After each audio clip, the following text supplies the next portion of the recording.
There is too many events of relatively equal importance for a human being to follow. As one of the effects of globalization, topics are wider, influenced by more variables than ever, and they never stop developing. One of the reasons you have been lured into this vicious circle is because the newspaper organizations advertise to you that reading their daily coverage is the best way to be informed, when it's really not. By the words of our brother Denzel himself, "If you don't read the newspaper, you're uninformed. If you do read it, you're misinformed." it's mostly newspapers' incapacity to adapt to digital revolution that exploded basically still just a decade ago with the arrival of social media and mobile computing. You shouldn't read daily news and expect to be objectively informed on random topics someone else chose for you. With the current overflow of information and old newspaper format, the best outcome of this are confusion, misinformation, and geographical bias based on one cultural view of issues. So what should you do to be as objectively informed as possible about what's truly important in the world of ones and zeros?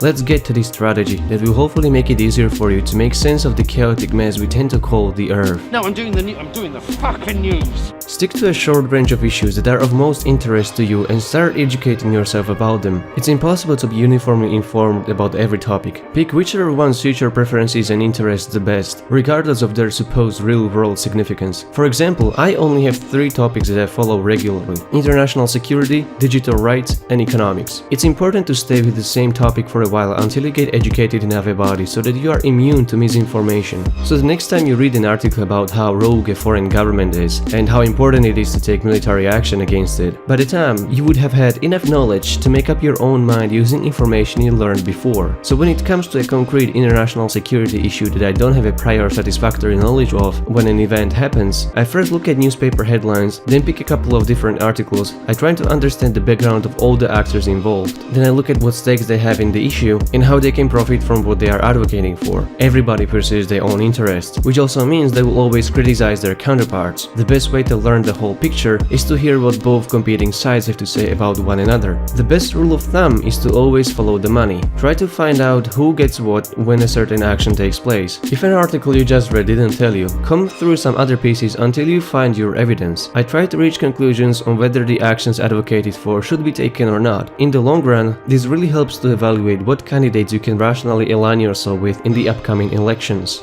The bigger picture is always more important than daily events that make it into the news. It's more fruitful to dig deeper into the topics by reading independent analyses and reports on the subject, but because newspapers still offer you centuries-old format, you are left to do this on your own. For example, you can read worldwide reports on what insurance systems work best comparing healthcare with other countries in the world. Any article doing this for you would be merely an opinion reflecting the views of the shareholders that just happen to be lobbying for a legislation benefiting them the most. One hint to judge an article is to see if they allow comments and ratings. If they don't, it's most likely because they don't want to be exposed to criticism for a reason they don't want to tell. Another good lead is whether they allow an article to be read without subscription or logged in account. If they don't, it most likely means they want to narrow down their exposure only to their followers and not potential critics from outside of their readers base. You should never take an organization as a trustworthy source for information because but it's run by people with agendas, and agendas change. It always comes down to the authors and editors. Sometimes, even elitist media can have writers producing good articles. The New York Times boasts with the most Pulitzer Prize winners, but that doesn't guarantee the entire organization's integrity. You could make a selection of sources like International Business Times, The Telegraph, The Independent, The Intercept, The LA Times, Business Insider, and The Drudge Report. But really, the best way is to first look at the headlines and then independently search for information using DuckDuckGo. Google can't be trusted with news searches by any standards at this point. Using multiple search engines can only partly solve this problem though. A great way to search for different viewpoints is to use Reddit.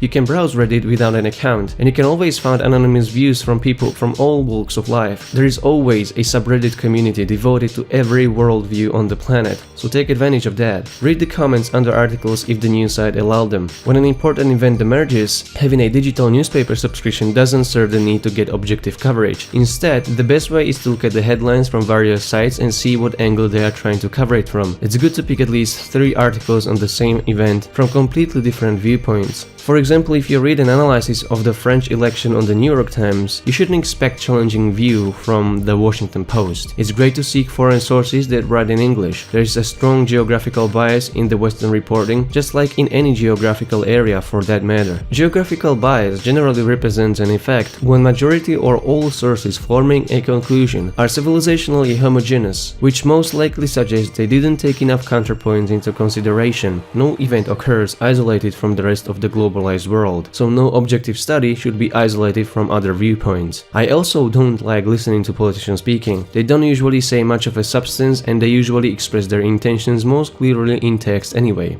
This can be found via simple headline or directly from their policy statements. I rather focus on the substance of the issue at hand and try to make up my own mind about what the leaders are trying to convince me of. Take for example France's former president François Hollande and his act of war speech after ISIS attacked civilians in Paris.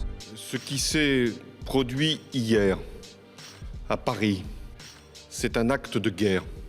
What does depicting someone's action as an act of war imply? That you've been dragged into a war and now have to defensively respond accordingly. It's a subliminal call for justification of a military action without using words military or intervention altogether. Politicians are live action figures to tell you what you want to hear to get your consent on what you don't want them to do. Luckily, you can always rely on following the money and incentives principle. There is always someone who profits from dumping expensive military equipment and ammunition into conflict zones. And there are always regards that need to be sent to the folks fighting for influence on our behalf. So to sum it up, what should you do to dig some objective gold from piles of dirty fake news? Prioritize topics that matter the most to you based on your interest, knowledge and profession. It's better to know a lot about a few things that you can stand for effectively than know a little bit about a lot of topics and be confused about the little sense they make. People react to incentives, so follow the money and it'll get you far. Always ask yourself, who would benefit from a suggested outcome and start digging. Focus on the bigger picture and don't worry about daily coverage. You don't have to follow everything. Always go for the counterpoint, even if you agree with what you learned about. Read criticism, comments and diversify your sources. Get some help from Reddit or other online forums. Politicians always lie so that you don't believe the truth, but you can find the truth if you apply all the previous points into analysis. If you like the article you read, support the organization by turning off your ad block and reloading the page with all the advertisements